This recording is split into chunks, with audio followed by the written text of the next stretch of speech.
कांग्रेस ने विधानसभा सत्र के दूसरे व अंतिम दिन बुधवार को महंगाई के मुद्दे को लेकर सदन में हंगामा किया। प्रमुख विपक्षी दल के विधायकों ने महंगाई पर अंकुश लगाने और पेट्रोल, डीजल और रसोई गैस की बढ़ती कीमतें घटाने की मांग को लेकर पीठ के समक्ष नारेबाजी की। हंगामे के चलते विधानसभा सत्र की कार्यवाही 20 मिनट स्थगित करनी पड़ी। पहली बार हल्द्वानी से विधायक बने सुमित हृदयेश ने भी आंकड़ों के साथ महंगाई को लेकर तेवर दिखाए। उन्होंने कहा कि रोजमर्रा की वस्तुओं के दाम बढ़ रहे हैं, जो लाखों परिवार को आर्थिक संकट है। इसके अलावा दवाओं के दाम बढ़ने के विषय को भी उन्होंने सदन के समक्ष रखा। माननीय सुमित हृदयेश जी। बहुत बहुत आभार माननीय अध्यक्षा जी, और 310 की सूचना 58 में सुनने के लिए आपका दिल से आभार। दुर्भाग्यपूर्ण वर्ष जो महामहिम राज्यपाल का जो अभिभाषण था, उसमें महंगाई पर किसी भी प्रकार का कहीं पे भी एक पंक्ति में भी जिक्र नहीं था। ये आज की जो असलियत है इस प्रदेश की, इस देश की, आम आदमी जिस प्रकार से महंगाई से जूझ रहा है, मेरा विश्वास था, मेरा मानना था, क्योंकि वो दृष्टि और दशा और दिशा सरकार की जताता है, जो महामहिम राज्यपाल जी बोलते हैं कि अवश्य महंगाई पर प्रकाश डालने का और उस पर अंकुश लगाने के वो रास्ते बताएंगे। लेकिन ये दुर्भाग्यपूर्ण रहा कि उन्होंने इस पे सरकार की कोई ना मंशा जताई, ना सरकार ने अपनी कोई राय रखने का प्रयास रखा। इसलिए मैं दोबारा आपका आभार प्रकट करता हूं कि इस ज्वलंत मुद्दे पे आपने हम सबको बोलने का अवसर दिया। जितने पूर्व वक्ता थे, मैं उनसे अपनी बात को संबद्ध रखते हुए आपके पास आंकड़ों के साथ आया हूं। अगर कोई 100 कह रहा है, कोई 99 कह रहा है, तो मैं आपको बताता हूं।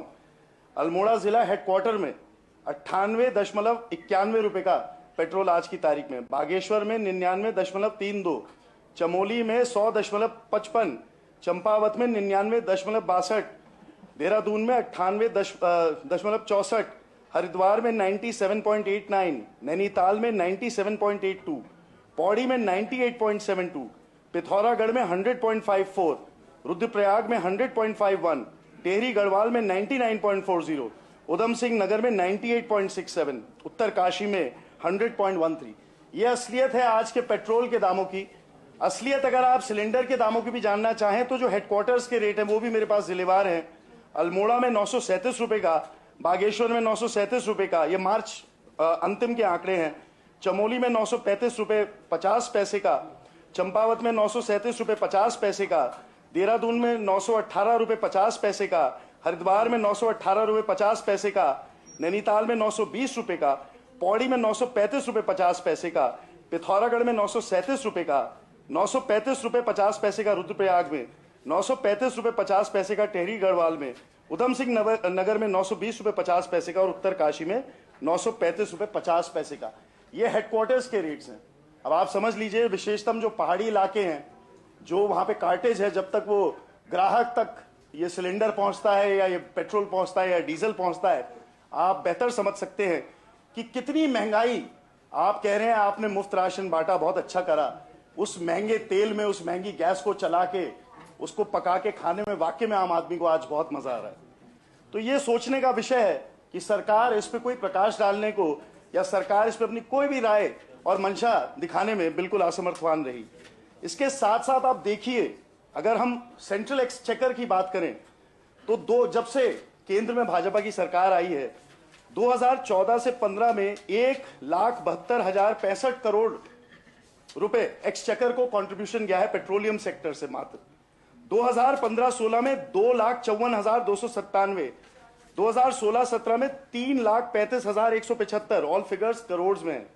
2017-18 में 3,36,163, 2018-19 में 3,48,041 रुपए, 2019-20 में 3,34,315, 2,20,021 में 4,55,069, 2021-22 के पहले हाफ में ही 2,16,794, और 2021-22 के सेकंड हाफ में 2 लाख करोड़। तो ये टोटल जब से केंद्र में भाजपा की सरकार आती है, इसका ये है 26,51,919 करोड़ रुपए। इतना केवल मात्र पेट्रोलियम सेक्टर से केंद्र सरकार को मिला है। और अगर उसके बाद अगर मुफ्त राशन बंट भी रहा है, तो मेरे हिसाब से अगर आप देखें, सरकार के पास तो बहुत गुंजाइशें थी कि बीपीएल के अलावा एपीएल पे भी जो राशन की वो थी संख्या, उसको बढ़ा के और बांटा जा सकता था, और राशन के अलावा रोजगार के कई सारे साधन पैदा करे जा सकते थे। जिससे जो महंगाई, देखिए महंगाई ऐसी चीज है जो हमेशा बढ़ेगी। कठिनाई जनता के सामने यह है कि उनकी जेब खाली है, जेब आप भर नहीं रहे हैं और कीमतें आप बढ़ा रहे हैं। फ्री राशन केवल एक खाना पूर्ति है, उससे कुछ दिन तो बात चल जाएगी। बात असलियत यह भी है कि जो हमारे सत्ता पक्ष के लोग हैं उनको शायद ये लगता हो कि फ्री राशन आपकी सरकार लाए। मैं नहीं मानता फ्री राशन आपकी सरकार लाए। मैं ये मानता हूं कि समाज में आर्थिक सामाजिक न्यायिक व्यवस्थाएं इतनी ध्वस्त हो चुकी थी, इंसान इतना परेशान था, फ्रस्ट्रेशन था, कि जो आपने राजनीतिक तौर से खेल खेला आपस में लड़ाने का, उसमें आप सक्सेसफुल रहे, उसमें आप सफल रहे, तो इसलिए आपकी सरकार बनी, उसके लिए आपको बधाई। लेकिन असलियत यह है कि जो आम आदमी की परेशानी है वो जैसी कल थी वैसी आज है। इसके निराकरण के लिए आप लोग को आगे बढ़ना पड़ेगा। आप इस राज्य की सरकार हैं, अब आप एक पार्टी नहीं है, पॉलिटिकल पार्टी नहीं है। इस सदन में हमारी देवतुल्य जनता ने एक एक सदस्य को चुनकर भेजा है। यह आपका हमारा बराबर का कर्तव्य है कि हम उनकी जो जायज मांगे हैं, ज्वलंत मुद्दे हैं, उन पे प्रकाश भी डालें, उनके निराकरण के लिए एक साथ एकजुट होकर बात भी करें। इसके अलावा अंतिम बात करके अपनी बात को समाप्त करूंगा।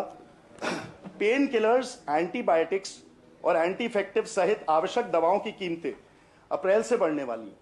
सरकार ने शेड्यूल्ड ड्रग्स के लिए 10% से अधिक की वृद्धि की अनुमति दे दी है। ये महंगाई देखिए कहां तक जा रही है। इंसान जो बीमार हो जा रहा है उस तक भी महंगाई पहुंच रही है।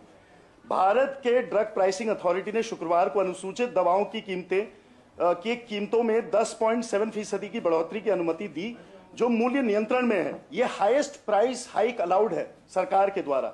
आप देखिए, जो शेड्यूल्ड दवाई हैं, जो महत्वपूर्ण दवाई हैं, उनके दामों को भी लगातार बढ़ाया जा रहा है।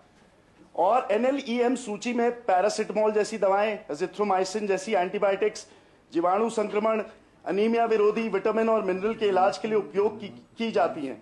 मध्यम से गंभीर रूप से बीमार कोविड-19 रोगियों के इलाज के लिए इस्तेमाल की जाने वाली कुछ दवाएं और स्टेरॉइड भी सूची में शामिल हैं।